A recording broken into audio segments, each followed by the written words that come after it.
बारिश में एक बूढ़ी औरत मेरे साथ बस का इंतजार कर रही थी, लेकिन मुझे नहीं मालूम था कि अगले चंद मिनटों में मैं क्या देखने वाला हूं।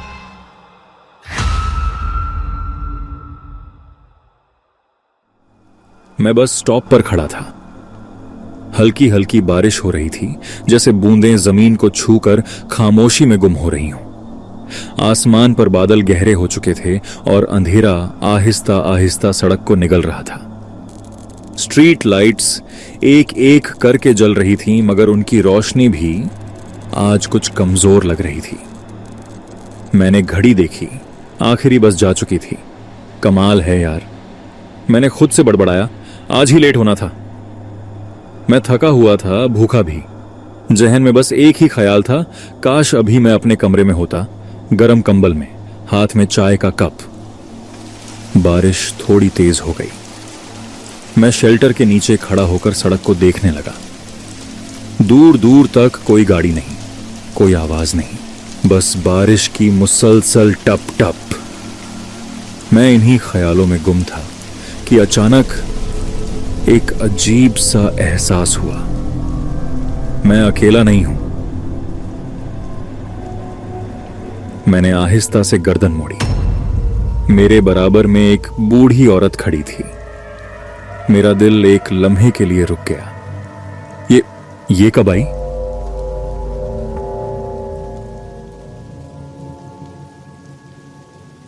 मुझे पूरा यकीन था कि एक लम्हा पहले यहां कोई नहीं था।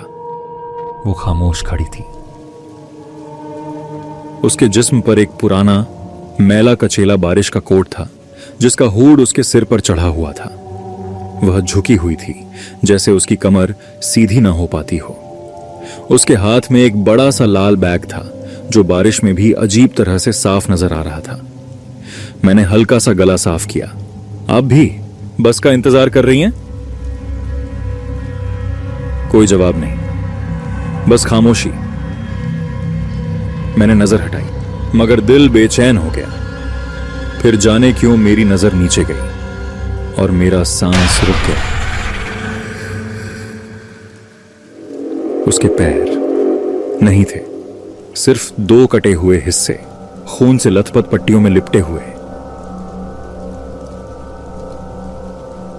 मैंने फौरन नजरें हटा ली। नहीं, ये नहीं हो सकता। मैंने खुद को समझाने की कोशिश की, शायद मैं गलत देख रहा हूं। दिल जोर जोर से धड़कने लगा। तभी वह अचानक बोली, यहीं खोए थे मैंने, इसी सड़क पर। उसकी आवाज सुनकर मेरा पूरा जिस्म सुन हो गया। वह आवाज जैसे किसी खाली कुएं से आ रही हो, खोखली, ठंडी। मैंने हिचकिचाते हुए पूछा, आपका मतलब हादसा हुआ था? चंद लम्हों की खामोशी के बाद वह आहिस्ता से बोली, हाँ, उस दरिंदे ने कुचल दिया था। मेरे रोंगटे खड़े हो गए। मैं कुछ और पूछना चाहता था, मगर अल्फाज ही नहीं मिल रहे थे। सड़क मजीद सुनसान हो चुकी थी। बारिश अब तेज हो गई थी। हवा में एक अजीब सी ठंडक और खौफ घुल गया था। मैंने खुद को मसरूफ जाहिर करने के लिए टाइम टेबल की तरफ देखा, मगर नजर बार बार उसी पर जा रही थी। फिर वह दोबारा बोली, जरा मेरा बैग पकड़ लो। मेरा दिल डूब गया। जी, मैंने मुश्किल से कहा। उसने फिर कहा, बैग पकड़ लो। मैंने आहिस्ता से हाथ बढ़ाया। ठीक है, दे दें। उसी लम्हे वह मेरी तरफ मुड़ी और मेरा जिस्म जैसे पत्थर का हो गया।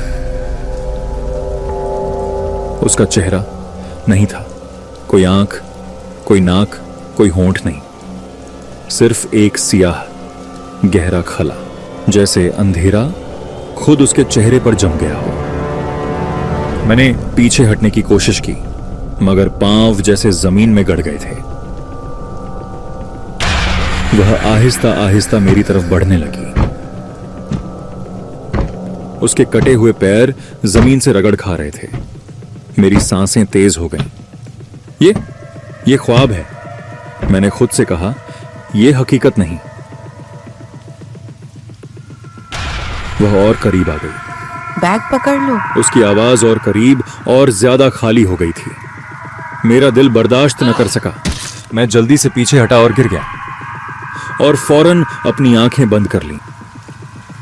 बारिश की आवाज, दिल की धड़कन और फिर अचानक ब्रेक की तेज चीखती हुई आवाज।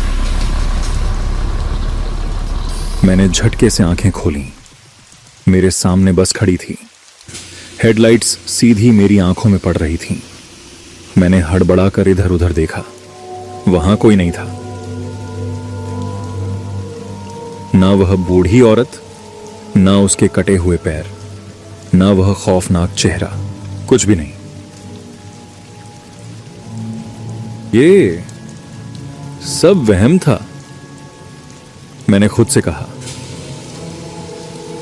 ड्राइवर ने मुझे अजीब नजरों से देखा। भाई ठीक हो? काफी देर से अकेले खड़े हो, खुद से बातें कर रहे थे।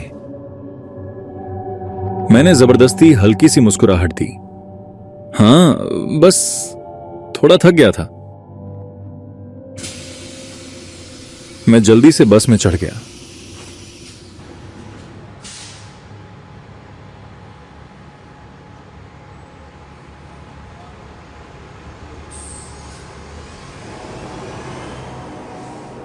मैं जाकर सीट पर बैठ गया। दिल अब भी तेजी से धड़क रहा था। मैंने गहरा सांस लिया, खुद को संभालने की कोशिश की और तब मेरी नजर अपनी गोद पर पड़ी। मेरी गोद में वही लाल बैग था। मुझे एक लम्हे के लिए कुछ समझ नहीं आया। मैंने आहिस्ता से सर उठाया और बस के शीशे में अपनी परछाई देखी, लेकिन अगले ही पल मेरे हाथ पांव ठंडे पड़ गए। वही बिना चेहरे वाली औरत अभी भी मेरे साथ थी।